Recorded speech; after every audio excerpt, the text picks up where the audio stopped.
Hello and happy Friday, March the 10th, 2023.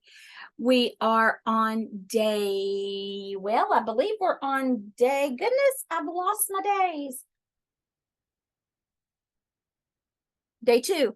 Sorry, guys, we're on day 2. And it says it right here. Oh my goodness, I'm ready for the weekend. How about y'all? So, day 2 of our new module. Make sure to watch your Zoom from yesterday. Very, very important information there for you guys to be able to do this module successfully. Your first exam is on chapter 1 and 2 on March the 16th. And again, keep in mind your key terms, always making notes, highlighting, and memorizing those key terms. They're very, very important. So our first chapter is the introduction to the electronic health record. We did go through that yesterday, but I want to make some points today. This is really going to be an NCCT review about something that you're going to have to know for your certification exam. This is going to be the required medical forms a patient must fill out and update when necessary. So this is definitely something that we're going to be learning during this module. We're going to be learning them really more in electronic form, because you're going to take the paper form that the patient fills out for you and you're going to transfer it to an electronic version. But let's look at the paper forms together. And you're going to recognize these because we all have to go to the doctor, right? So this is a new patient form. So this is where the patient is going to get assigned an account number and a patient number. And again, the office generates this for you. And then the patient has to fill out all the required information. Something that I want to point out on this form that's really important is insurance authorization assessment. We have to have all of this information to be able to bill the insurance, right?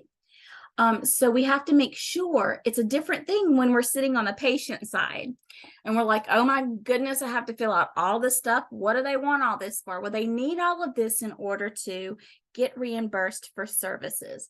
So when you're looking at it on the opposite side of the doctor's office, where you're the administration, where you're the person that's in charge of making sure that everything gets put in the computer correctly, that they're getting their appointments correct, they're getting their insurance paid out correctly, the doctor's getting paid correctly, you're going to need to make sure that from the very first part of information, the very first document is correct in order for all of those other steps, from the time that they make the appointment till the time that the insurance pays for the services.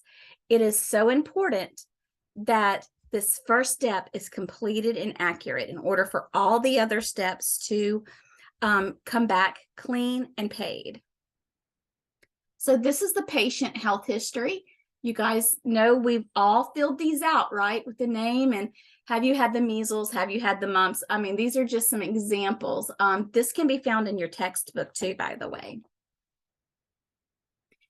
This is your family and social history. And this one's kind of got a neat little chart. I've never seen that before, but this is kind of a fancy one. And this is an authorization form to disclose health information. And it simply says, I hereby authorize the use or disclosure of information from the medical record of, and this is the patient and all of these things.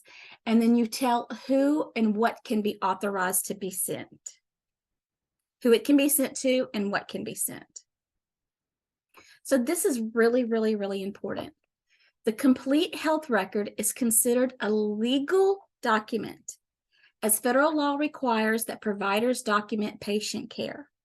So the health record is a legal document. So this was not a very long little snippet, I don't like to call them lectures, they're more conversations, but it was very, very important. I want to reiterate something.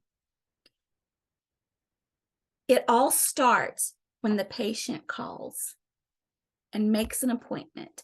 And that person making the appointment, making the accurate appointment, getting the accurate information over the phone, and then getting the accurate forms for the patient to fill out, and then taking those forms and accurately putting them in your EHR system. The key word is accuracy. It starts with the very first step. Every job is important. That's what I want you to realize. Even if you're the receptionist, your job is so important. So you need to be accurate and you need to be on your game, because medical facilities are not just about helping patients, but they're about getting paid too. And it all starts at the beginning of a phone call from a patient. Have a great day. Have a wonderful weekend. See you Monday. Bye-bye, everybody.